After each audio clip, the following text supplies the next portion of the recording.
आज एक बहुत दुखद समाचार हमारे पास है। हमारे अधिवक्ता साथी की पत्नी का देहांत हो गया और इस टाइम वो वहाँ पे है, लखीबाग में है।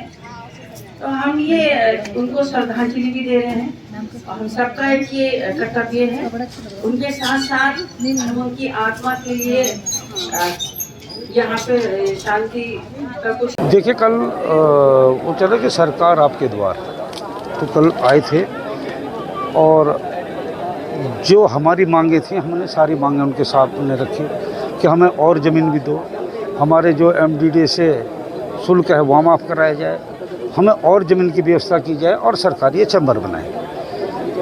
इन चीज़ों के साथ बात हुई, तो बात होने के बाद उन्होंने कहा ये सारी चीज़ें होंगी, सारी व्यवस्थाएं होंगी और इसी कारण हमने फिर एक संघर्ष समिति बनाई। वो संघर्ष समिति अब माननीय जिलाधिकारी महोदय जी के यहाँ जा रखी अपनी बातें रख रही हैं और सबसे बड़ी बात है कि ये एक आंदोलन जनता के लिए लड़ा जा रहा था, क्योंकि हर राज्यों में और हर ज़िलों में या जहाँ जहाँ कोर्टें हैं वहाँ पे एक वादकारी शेड भी होता है। अब 25,000 वादकारी अगर इनको न्यायालय में आ रहा है, वो कहाँ बैठेगा, कहाँ वो फ्रेश होगा, कहाँ वो चाय पिएगा या कैसे अपने वकील से बात करेगा। तो ये सब जगह व्यवस्था पूरे हिंदुस्तान में है, लेकिन वो देहरादून में नहीं थी।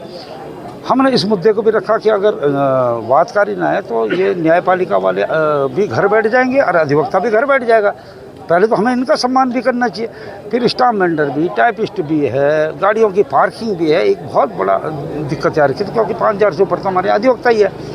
जब इन मांगों को उनके सामने रखा गया, माननीय सीएम साहब के सामने रखा गया, तो माननीय सीएम ने आदेशित किया कि इन चीज़ों समस्याओं को जल्दी से जल्दी सुलझाएं।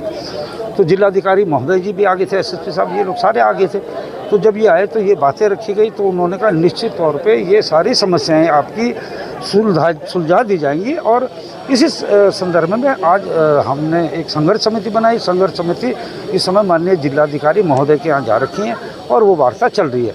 वो भी बहुत जल्दी जो है वहाँ से वार्ता होने के बाद यहाँ आएंगे। वो यहाँ क्या घोषणा करते हैं कि जिलाधिकारी जी ने कौन कौन सी हमारी बातें माननी है और कौन कौन सी नहीं माननी है, या सारी बातें मान ली गई हैं। तो जो मुख्य अभी भी एक बिंदु अटकता है कि नेताओं का काम तो आश्वासन देना होता है। हर नेता आश्वासन देता है, अधिकारियों से आश्वासन की उम्मीद नहीं की जाती। अधिकारी तो एक आदेश करते हैं, ये अधिकारियों की खूबी है, नेताओं के आश्वासन की खूबी है। तो हमारा ये कहना है कि नेताओं के आश्वासन पे नहीं चलना, हमें लिखित में जो आदेश हो जाएगा, तो लिखित में आदेश हो गया तो हम ये लड़ाई जीती जाएंगे। और ये लड़ाई हमारी सरकार के खिलाफ नहीं थी, हमारी अपनी मांगों के प्रति, अधिकारियों के प्रति थी और जनता के प्रति जो थी उसमें हमारी लगभग विजय हो चुकी है। जैसे लिखित पा जाएगा तो सारी चीज़ें सब लोग समझ जाएंगे और सारी चीज़ें अधिवक्ताओं का, समाज का, सबका एक विशिष्ट योगदान हर एक व्यक्ति का है यहाँ पे, तो सबका सम्मान होगा, सारी चीज़ें होंगी। सरकार भी हमारी विरोधी नहीं है और न विरोध कर सकती, क्योंकि हमारे मुद्दे ही ऐसे हैं। कोई भी सरकार होती है, अगर इन मुद्दों का विरोध होता है तो निश्चित तौर पे हम उनका विरोध तो करेंगे फिर ना। तो सारी चीज़ें हैं और कई बार हो भी जाता है, कई लोग जोश में मान लीजिए सरकार के खिलाफ, तो भाई जो सरकार होगी बोला तो उसे ही जाएगा ना। वर्तमान में जिसकी सरकार है उसी से प्रश्न पूछे जाएंगे। तो हमारा इन चीज़ों का और हो सकता है कि जल्दी से समाधान होने वाला है। ठीक है।